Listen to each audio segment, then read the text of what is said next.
Welcome once again to the Daily Message. Today I want to offer a brief reflection on the gospel reading for this Friday in the 18th week in Ordinary Time. This gospel is familiar to us. It's the gospel in which Jesus tells the disciples that whoever wants to come after him has to take up their cross and follow him. He tells us that whoever wants to save his life will lose it, but whoever loses his life will find it. So those are verses that are well familiar to us.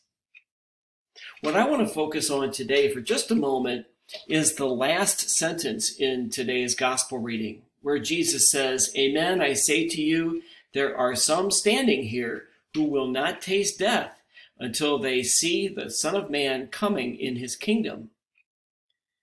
Now, at first blush, you might think, well, Jesus was wrong because he didn't return. He did not come in his kingdom in the lifetime of his disciples. And in one sense, that's true. But in another sense, this verse applies to us. Let's take another look at the verse.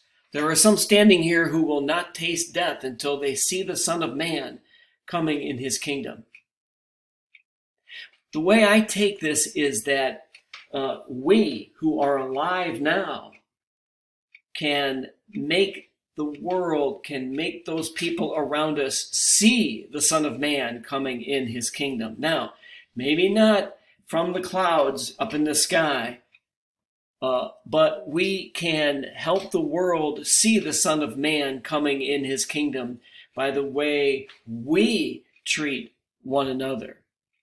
So that when we treat one another the way that the Son of Man would want us to behave, when we treat others with love and compassion and justice and mercy, then those around us and the world will can in fact see the Son of Man coming in his kingdom. The kingdom of God, the reign of God, is not something above us and beyond us and in the next life. The reign of God is in this world and in this time and in this place. And we are God's agents of the Son of Man. We are God's agents to bring the reign of God to this earth. Thank you for watching. Have a great day today.